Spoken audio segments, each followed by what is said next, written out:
But there is Infosys, which has, of course, everything to do with tax and not earnings. In fact, let's go back to that story and try and understand the issues at play. Abhishek Rastogi, founder Rastogi Chambers, is here to give us some perspective on this. Abhishek, good to have you on. Good morning. So it's clear that there are two different authorities that have issued these demand notices at the state level and the centre level. I straight away want to come to Infosys's response and try and understand how you see it in terms of merit. Infosys is quoting a circular that came out in June, apparently, 26th of June, 2024. That's not too long back, just about a month ago.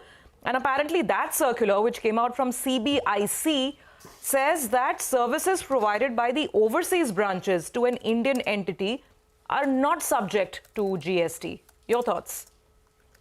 I think, first of all, whether these two authorities could issue me summons or notices for one issue, the answer is no. One authority must, conduct these proceedings. That is very clear in terms of law.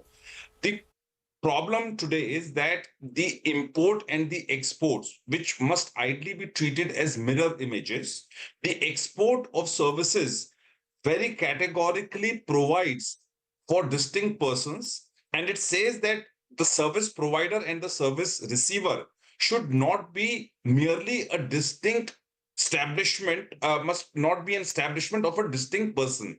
Now, this element is absent from import of services. Now, what tax authorities are ideally saying is that when these imports happen, even from a branch situated outside of India, it must be taxable in India, which is ideally should not be the case, because when these services are imported from my own branch, these are services which I am rendering to myself, and the service is not rendered from one person to another. So there is a technical distinction between the way these wordings are there for import and for export of services, because of which there is this huge debate. The predominant question which comes is whether these are services rendered to myself, and that will be the key to see whether these should be taxable or not.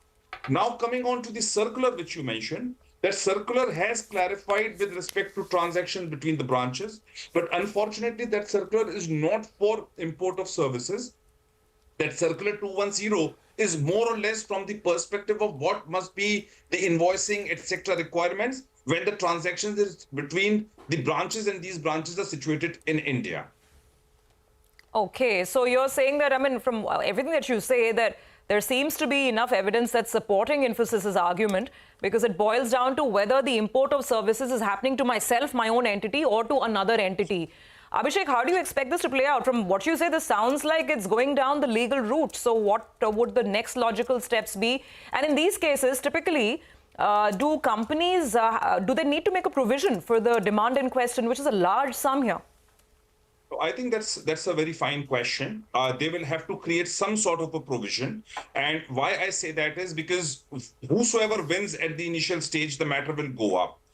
It also appears that, if the amount is so huge, it may not go through the normal appellate provisions. Infosys may opt to file the writ petition and go straight to the High Court, because otherwise, through the appellate mechanism, they will have to shell out 10% plus 20% to file appeals at different levels. So I think it's going to go to the High Court straight away, and the court may or may not give stay in the very beginning in the first hearing, and hence there will be some need of a provision to be made.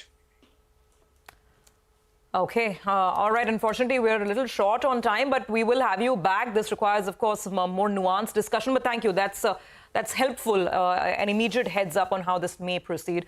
Perhaps a provision will have to be made, as that one expert points out.